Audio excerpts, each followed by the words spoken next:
今晚您将看到的是土耳其国宝级艺术家厄图阿提斯对神话主题的发掘，对东西方文化的交融都有独特的视野。今晚我们品画，带你进入阿提斯的神秘世界。大家好，观众朋友们，您现在看到的是今晚我们品画。在我们今天的节目当中，我们邀请到了土耳其当今最重要的艺术家厄图阿提斯。那么，让他和我们共同来对艺术进行一些对话。您好，欢迎您来到我们的节目。厄图阿提斯，土耳其当代艺术的杰出代表，一直穿梭于东西方文化之间。阿提斯擅长将古老风俗与超现实主义观念相结合。他也是一位不断求变的艺术家。他在画布上用丝带实现自己的探索，被称为丝带艺术家。我们知道您的这个绘画，听说您是早年在英国这个学习的艺术啊，而且您的艺术是受英国诗人威廉布莱克以及英国浪漫主义画家画派的影响。能不能给我们说说您的画作当中受他们影响最深的是什么？ Well, beginning of my studies at the university, I was very much interested about Dadaism and Surrealism. And when I started digging in, so I just find out the mysticism involved in it, in Surrealism. And I found that mysticism in Blake's poetry and at the same time in his paintings. So when I went to London to visit the museums and stuff, so I saw the originals of Blake. So it amazed me at the very first time. So, and Blake, it was not the only one actually. So I was affected by Henry Moore as a sculptor. So how they, how he uses the space and the emptiness and also the object itself. So anyway, but that was the beginning of my career. So afterwards, I got inspirations of René Magritte, Dali, even Picasso, and many others.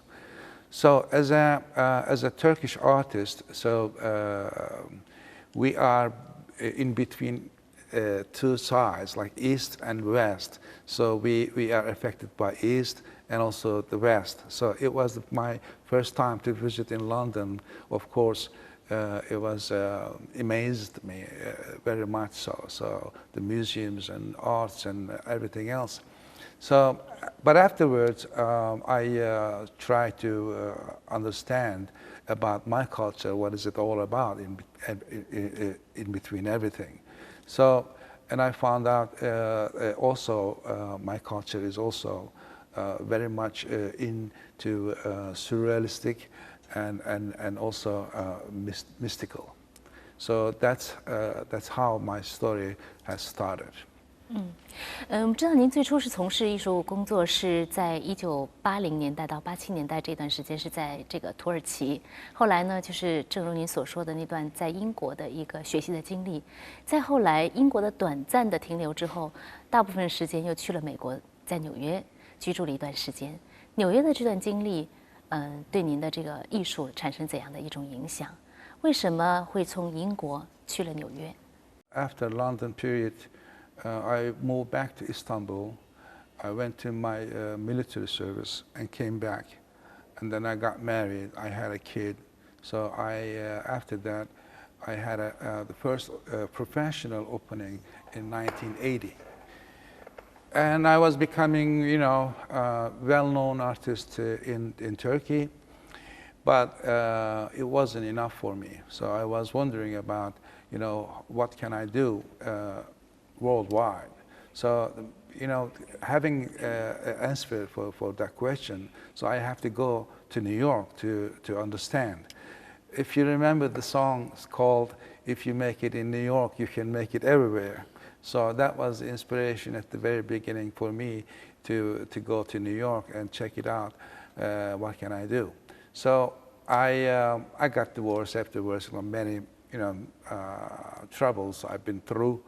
And after that, I went to New York City 1987 with a little money and knowing nobody almost. So it was a big adventure for me. But it was good at the same time. So every step you make, so you learn a lot of stuff about life and human nature. So it was like studying myself at the same time. So when I got settled in New York, I got married again. So and also I discovered the many countries, artists, and the many artworks from all over the world. So that was, to me, is like studying art from the world. Since then, I was studying and at the same time, trying to understand the world and the different civilizations and how affect they each other. So and I became surrealistic and mystical painter as an artist. So. 土耳其位于欧亚大陆的枢纽带，而伊斯坦布尔又是连接传统与现代的都市。对于鄂图阿提斯来说，他早期的艺术风格充满了不同文明之间的碰撞和交融。一方面，阿提斯吸取着西方现代艺术的养分；另一方面，他强烈地感受到流淌在血液里的东方气质。在纽约的那段日子里，阿提斯还承受着各种煎熬，是生命的困惑，也是关于民族根源的漂泊感。我们知道您有一个时期的作品，比如说90年代的时候，您的作品都和一些神话有关，能不能说说这个时期的作品特点？ Well, my second marriage was a really bad one. I have to admit that. And I was having really difficult times by that time period, early 90s. So, and also it was very difficult for me to survive in New York City. So it's when you get yourself in trouble, so you turn inner self, and then think deeper and deeper. So when you think deeper, when you start thinking deeper, so you become like mystical in a sense and mythical as well. So I think that was a time period for me, it's like painful and struggling. So therefore, I couldn't make happy paintings by then, I guess. 我们知道你的这个作品啊，还常常和梦境有关，因为你曾经说过，我们的生活是离不开梦境的，能不能解读一下你作品当中梦境的那一部分 ？The reality is actually, when I try to explain to reality what reality means to me is like, if you're dreaming, that's the reality. So otherwise, it wouldn't be. We couldn't dream it, right? So. This is maybe very romantic and very naive thoughts, but as an artist, we have to think that way, I guess, and try to find out the hope for the future. So that's why we have to dream about the future.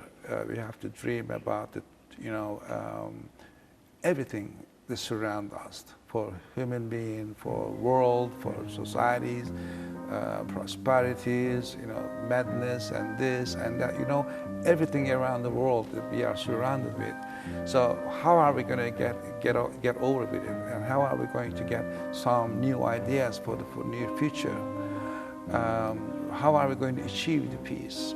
So all these basic questions that when I ask to myself, so I cannot answer the real subjects to it, and afterwards I come up with the idea like, why don't I dream about it, and maybe during that dream I can find something in my dream to answer my questions.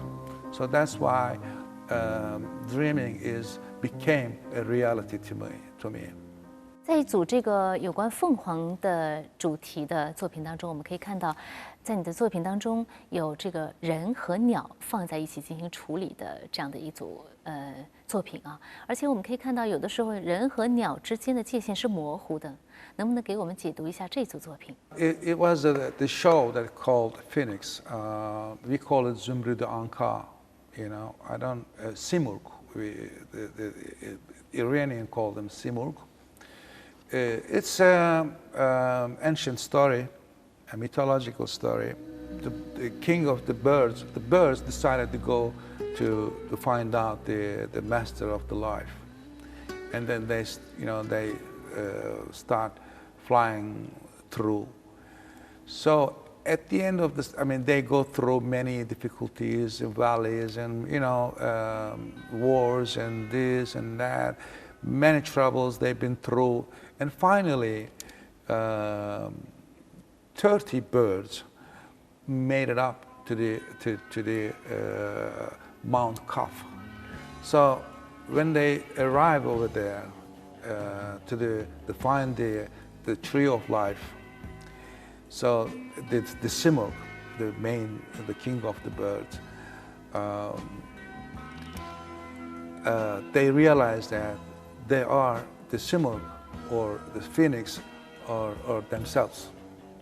So basically what story tells us is human story. So it's a human for humanity, right? So it's nothing to do with birds anyways. It's just the symbols they're using it.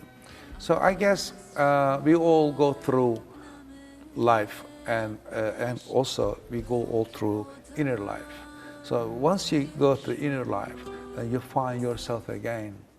So this is actually the story of person, of you, of me, whatever. All you have to do is just decide to go there and find yourself once again. So it's again and again, finding yourself again and preparing for the future, preparing for tomorrow. So we have to go through all day long. This was the show by then. Of course, this idea is mystical and mythical idea, and these kind of objects and subjects are very much interested in me, and I use them all the time, of course. 随着时间的流逝，生活阅历的积累，阿提斯的绘画主题也不断改变，但都离不开超现实主义、神话、梦境这些关键词。而这些看似虚无缥缈的主题，在阿提斯笔下都成为现实。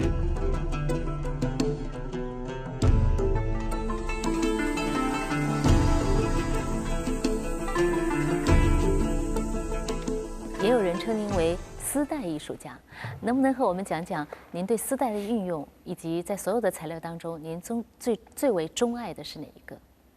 The ribbon actually I use in my painting is one of the main subject of my works. It comes from the Turkish folkloric traditions. All throughout the history, from Central Asia to Anatolia, even today is everywhere in the villages and everything. We have tree for wish. Everybody goes over there and they tie the ribbon on top of the tree, so they wish something, whatever they wish to the God, makes it happen. So that ribbon, came to my picture, my work, and then right now it's also the presentation, presenting the same idea, same manner. So it's wish, it's a goodwill, it's the wish of each of my paintings.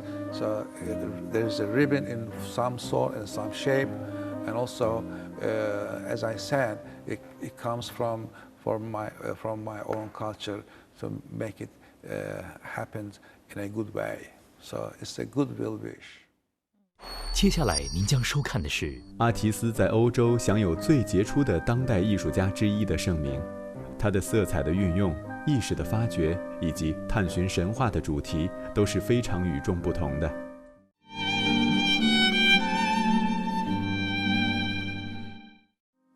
阿提斯在欧洲享有最杰出的当代艺术家之一的盛名，他的色彩的运用、意识的发掘以及探寻神话的主题都是非常与众不同的。重塑亚当与夏娃的爱情故事，架构通往现代语境的神话世界，这些都让阿提斯的作品神秘而富有寓意。近日，在上海 eSpace 展出的神话形式的系列作品，展现了阿提斯艺术的异域风情。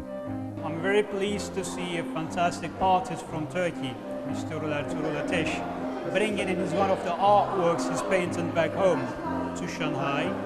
It's an excellent opportunity for the art lovers in Shanghai to get through how modern Turkish painting is evolving these days. As you know, he comes from a tradition which we today name as surrealist. And now they're just trying to give this a modern interpretation. My sense is he's going to give a new excitement to Shanghai art life here. 我们知道您的这个作品啊，现在是土耳其伊斯坦布尔当代艺术馆的镇馆之宝。那同时呢，也在中国举办过您的画展。那么您的作品还在哪些国家进行着展览？ Of course, Turkey is the first one, and I must say United States is the second one because I lived there for a long time. But I had a show in Europe and elsewhere as well.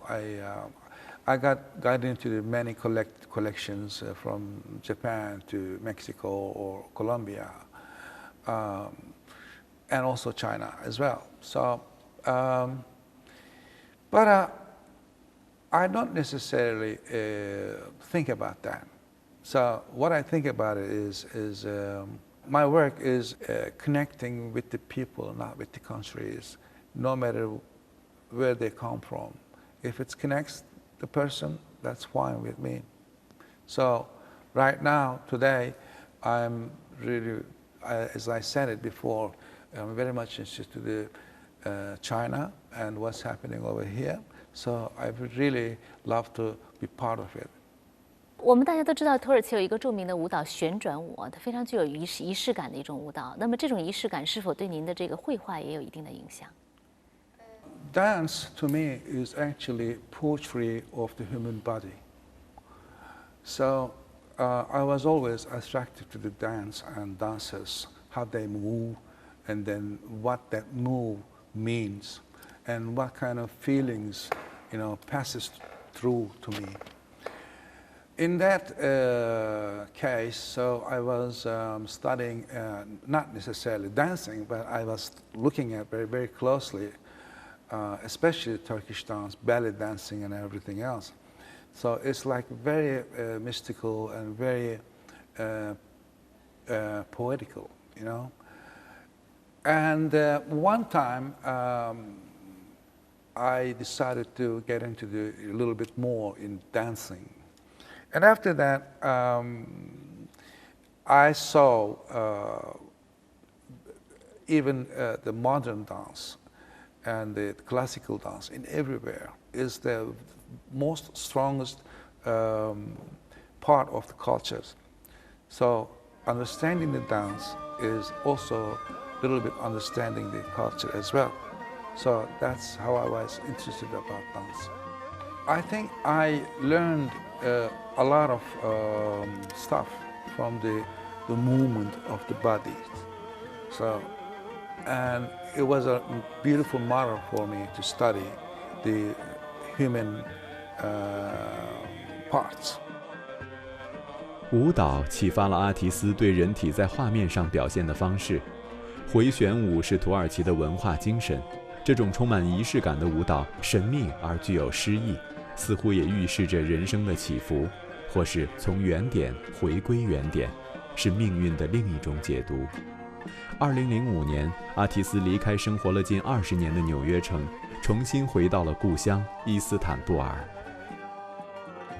这一次回到伊斯坦布尔意味着什么呢？ After 18 years living in New York City is good enough. It became too crowded and not necessarily crowded means, I got tired, I guess, in New York. And also I had many shows in the United States and elsewhere. New York was a base for me to live. I have still, galleries in New York and Los Angeles and Miami and Dallas and so on and so forth. it was not going to make much differences if I'm living in New York or Istanbul. So, and also I had a daughter, so she was about to go to university. So I thought this could be the nice time for me to go over there and be right next to her, and then help her to study and prepare for her the life. So. You know, I was a little bit finished by rest in that sense, and came back to Istanbul and started living over there. Since then, I'm living over there. But right now, I am very much interested about East and especially China. That's why I'm here.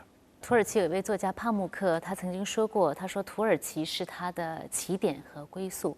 那么，同样作为土耳其的一位著名的人物，一位艺术家，您是否也有同感呢 ？Yes, of course. But at the same time, you know, of course, I believe in faith. You know, but you have to put the effort on it as well. So if you, let's say. Yeah, I got succeeded in New York City. You know, I was working as an artist. I survived at least. It's fate, yeah. But I had to go over there first. You know, I have to go through a lot of struggles and pain and agony, whatever you've been through. So therefore, I think it's in the same cup. It's a Of course, you believing in destiny, in fate, and whatever you call it, but also you have to put an effort on it, no matter what. 好的，今天非常感谢您来到我们的节目，和我们分享您所有的这个艺术体验啊！也相信呢，观众朋友们通过我们今天的节目，对鄂图阿提斯先生的艺术理念有一个全面的了解。好，非常感谢您的收看，让我们下次再见。